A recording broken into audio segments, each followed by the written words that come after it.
সাতটা জিনিস মানুষ মরে যাওয়ার পরে তার কবরে পৌঁছতে থাকে।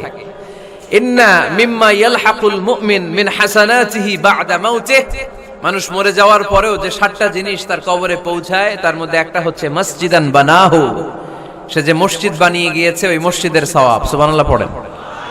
আপনি টাকা দিয়ে মসজিদ বানিয়ে দিলেন, ওই মসজিদে মুসল্লিরা নামাজ পড়ে, রোজাদাররা এসে ওখানে ইফতার খায়, তাহাজ্জুদ আদায়কারীরা তাহাজ্জুদ পড়ে, তাদের সওয়াবের কমতি হবে না, কিন্তু তাদের সওয়াবের একটা পার্সেন্টেজ সওয়াব যে ব্যক্তি মসজিদ বানালো তার আমলনামে আল্লাহ ঢুকিয়ে দেয়।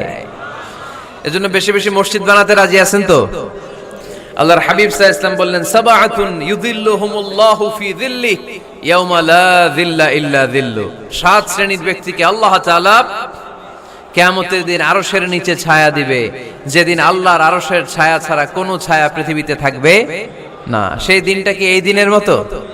কিয়ামতের দিনটা আজকের এই দিনের মতো হবে? 50,000 বছর হবে। এটা লেন্থ, এটা ডিউরেশন। কাআন সাফসাফা লা তারা ফিহা ইওয়াজা ওয়ালা আমতা, লেভেল প্লেইং ফিল্ড, তামার জমিন। একটু কল্পনা করেন তো ওই দিনটা কত ভয়ঙ্কর। বাবা ছেলেরে চিনবে না ওই দিন, ছেলে বাবারে চিনবে না, স্ত্রী স্বামীকে চিনবে না, স্বামী স্ত্রীকে চিনবে না, পীর সাহেব মুরিদ চিনবে না, মুরিদ পীর সাহেবকে চিনবে না, নেতা কর্মীকে চিনবে না, কর্মী নেতাকে চিনবে না। হায় হায়, ইয়া নাফসি বলে কাঁদবে।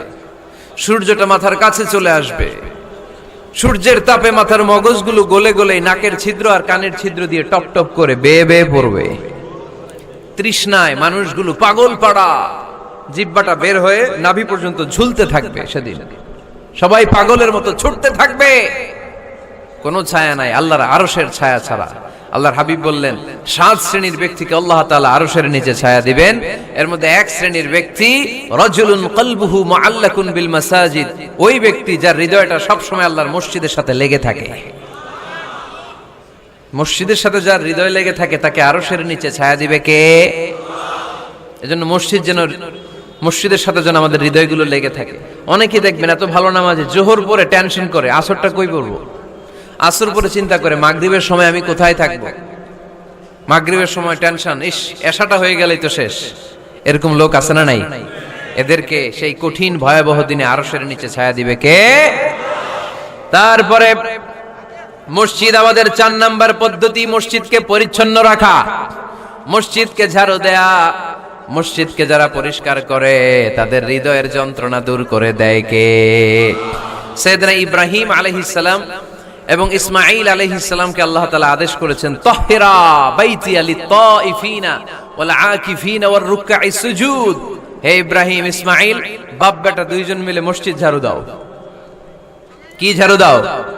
মসজিদেরি ঝাড়ু বড়দার ও কামারে হাত, শোনো আমারে মুনাজাত। পড়েন, শোনো শোনো ইয়া ইলাহি আমারে মুনাজাত, শোনো আমারে মুনাজাত। পড়েন আমিন। মসজিদ ঝাড়ু দেওয়া মসজিদ আমাদের অন্তর্ভুক্ত। আপনারা কেউ কোনোদিন মসজিদ ঝাড়ু দিয়েছেন নাকি? কে কে দিয়েছেন দেখি?